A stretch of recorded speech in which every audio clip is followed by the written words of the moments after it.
Hello bachcho, let's see this question. The question says addition of dihydrogen gas to alkenes and alkynes in the presence of finely divided catalysts like nickel, platinum, palladium is called, and the options are: first option is dehydrogenation, second option is catenation, third option is carbonation, and fourth option is hydrogenation. Okay, so key concept of this question is की concept क्या है इस question के अंदर? Hydrogenation. Hydrogenation hydrogenation क्या होती है?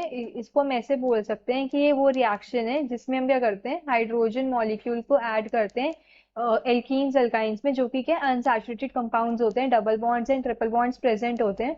And इनके अंदर हम हाइड्रोजन मॉलिक्यूल ऐड करके क्या होता है कि हाइड्रोजन मॉलिक्यूल ऐड हो जाता है एंड हमें क्या सैचुरेटेड कंपाउंड्स मिलते हैं, सिंगल बॉन्ड्स आ जाते हैं, डबल बॉन्ड ब्रेक हो जाता है एंड उसकी जगह क्या हाइड्रोजन ऐड हो जाता है। तो इसको मैं ऐसे लिख सकती हूँ, hydrogenation it is the reaction in which is a reaction in which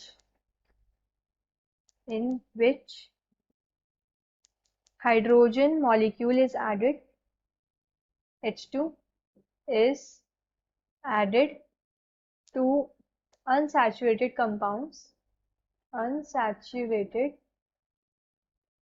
compounds हो गए like alkenes and alkynes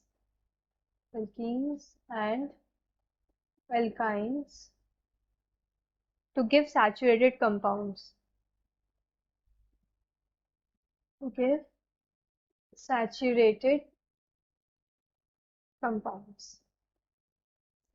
और सैचुरेटेड कंपाउंड्स के हमें एल्केन्स मिल जाते हैं। अगर हम एल्कीन्स एंड अल्काइंस में डाइहाइड्रोजन ऐड करते हैं तो हमें क्या एल्केन्स मिलते हैं। तो ये जो प्रोसेस होता है ये हम यूज करते हैं वनस्पति घी बनाने के लिए from edible vegetable oils. Edible vegetable oils क्या होते हैं, अनसैचुरेटेड होते हैं। तो हम ये प्रोसेस हाइड्रोजिनेशन यूज करते हैं ताकि हमें क्या वनस्पति घी मिल सके, जो कि एक सैचुरेटेड कंपाउंड है हमारा।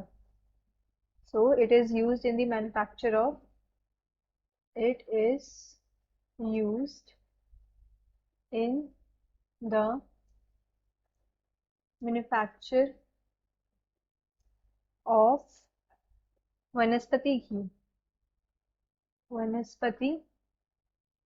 घी from edible vegetable oils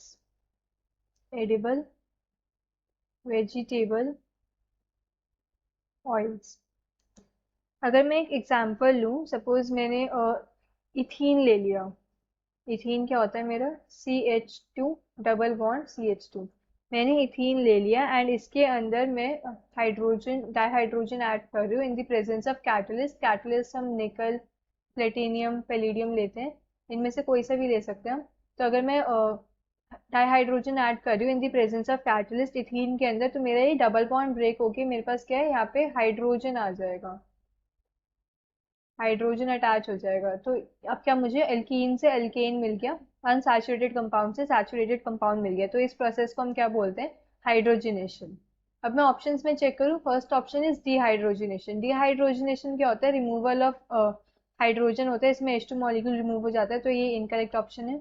second option है कैटेनेशन। कैटेनेशन कार्बन की प्रॉपर्टी होती है जिससे वो क्या है कि 4 बॉन्ड्स बनाते हैं, मतलब लॉन्ग चेन्स बनाता है वो डिफरेंट डिफरेंट कार्बन एटम्स के साथ अटैच होके। बिकॉज कार्बन की वैलेंसी क्या होती है, 4 वैलेंसी होती है एंड इसके लिए पॉसिबल नहीं है कि ये 4 इलेक्ट्रॉन्स गेन कर ले या 4 इलेक्ट्रॉन्स लूज कर दे। तो ये क्या है, और कार्बन एटम्स के साथ बॉन्ड बना के लॉन्ग चेन बनाता है, तो इस प्रॉपर्टी को हम कैटेनेशन बोलते हैं। तो ये भी क्या इनकरेक्ट ऑप्शन है।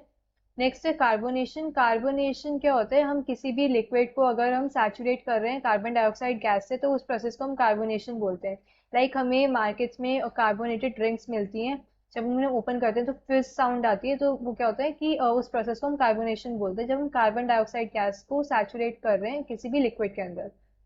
Now fourth option is hydrogenation. Hydrogenation वो प्रोसेस है जिसमें हम डाइहाइड्रोजन ऐड करते हैं अनसैचुरेटेड कंपाउंड्स में, ताकि हमें क्या सैचुरेटेड कंपाउंड्स मिले। So the final answer is hydrogenation. Hope you understood this well. Best of luck.